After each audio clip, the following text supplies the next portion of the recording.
example 3 from section 6.3, the one that's not in your book. It's the one that's in my book, but it's similar to the one that you've done, the one that's in your book.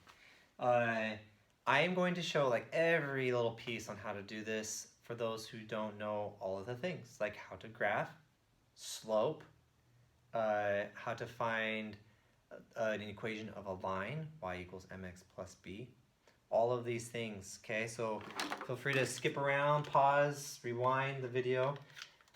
We are asked to find the coordinates of the orthocenter of this triangle. So the first thing I have to do is graph the triangle. Once again, it is so much easier if you have graph paper.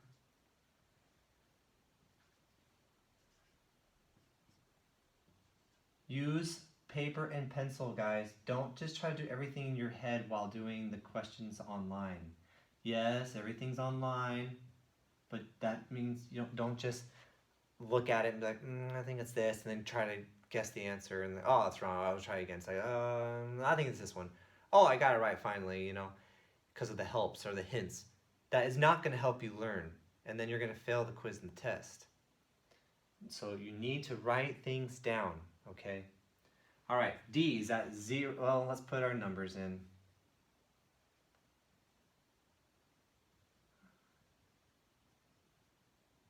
Okay. D is 0, 6, 0, 6, D. E, -4, -2, E. F, 4 to the 6, F. Connect my dots here. That is an obtuse triangle, which means my orthocenter is going to be somewhere outside of the triangle. Now I need to draw my altitudes. Altitudes are from the vertices to the opposite side, making a perpendicular line, a perpendicular angle. I cannot do that from here to here. I cannot do that from here to here because it's an obtuse. I can do it from here to here, so let's find that one. So what I have to do is I need to find the slope of EF first. The slope of EF, slope is M, and slope formula is y2 minus y1 over x2 minus x1. Okay, and we're doing EF. So we've got 4 minus a -4 over, nope, those are x's. We have 6 minus a -2 over 4 minus a -4. This is 8 over 8, which is 1. Super useful when it's 1. To find the slope of the line that will be perpendicular to that, remember you take the opposite reciprocal. You take the opposite, you make it negative, and then the reciprocal, you flip it. But when you flip 1 over 1, it's still 1. So the slope of this line here is going to be a -1. Okay? Now we need to find the equation of the line that we're going to create, the altitude. That is going to be y equals mx plus b. D is the point it's crossing, which is 6 equals the slope that you found times x plus b. 6 equals b, which it kind of gives you there. So our formula or our equation for the line that we are going to make is going to be y equals -x plus 6. -x because -1 is my slope times the x. So there's my formula. Now I can draw my altitude, or not formula, it's my equation. So we're here where it crosses the y-axis at 6, and it's got a -1 slope. So I'm doing down 1 over 1, down 1 over 1.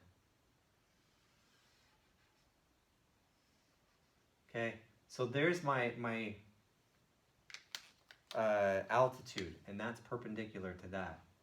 Okay. Now, to go from E to this one, I cannot make an altitude perpendicular to it. So I extend this line out. Okay. And this is very convenient that it's a perfectly horizontal line, because now my altitude is going to go straight up, perfectly vertical, forming that right angle, and they connect right there. So I don't have to make the third altitude line. I have two lines, and that's where they connect. And the coordinates here are at the -4 on the x, and on my y, 7, 8, 9. And once again, this is on whiteboard, so if it was on a perfect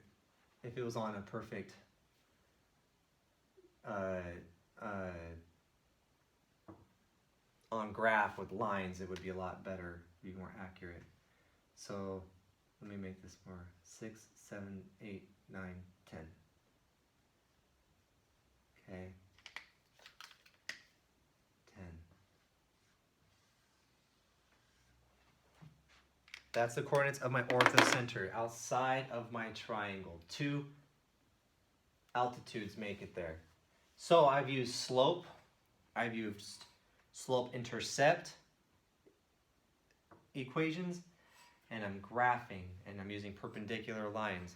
See how we're encompassing everything that we've gone over so far? All right, guys. Ask me if you need help.